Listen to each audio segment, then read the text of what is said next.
Annie on My Mind by Nancy Yarden is a book about a same-sex relationship between two young women. The school principal ordered that the book be removed from the bookshelves, and the librarians complied. Then some students contacted the ACLU. There wasn't a lot of book banning going on like there is now. It was a fairly rare occurrence at that point in time.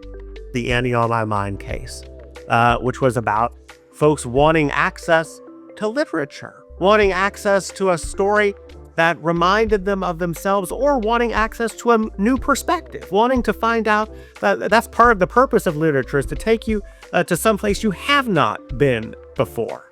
And so we offered several times to the school board to dismiss the lawsuit if they would just simply replace the book, and they refused to do so. It was always hard to get plaintiffs in those cases, with the exception of the Annie on My Mind case. We had a 5-week trial.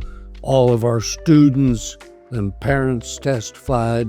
Students were marvelous witnesses, very dedicated. That was very good for all of those kids to participate in it. I'm glad they did.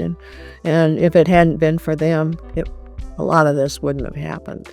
I mean, a lot of it was at their urging to get this going, and they wanted us to do something about it. So then I put on my star witness, which was Nancy Yarden. One of the cool things, the author of the book came to town to help us with this. She was an absolutely lovely lady, one of the nicest people and smartest that I've ever met. The Annie on My Mind case is a perfect example of the sentiment that everything old is new again. Judge Van Beber made a wonderful decision that just clearly laid out the fact that the First Amendment rights of these students had been violated.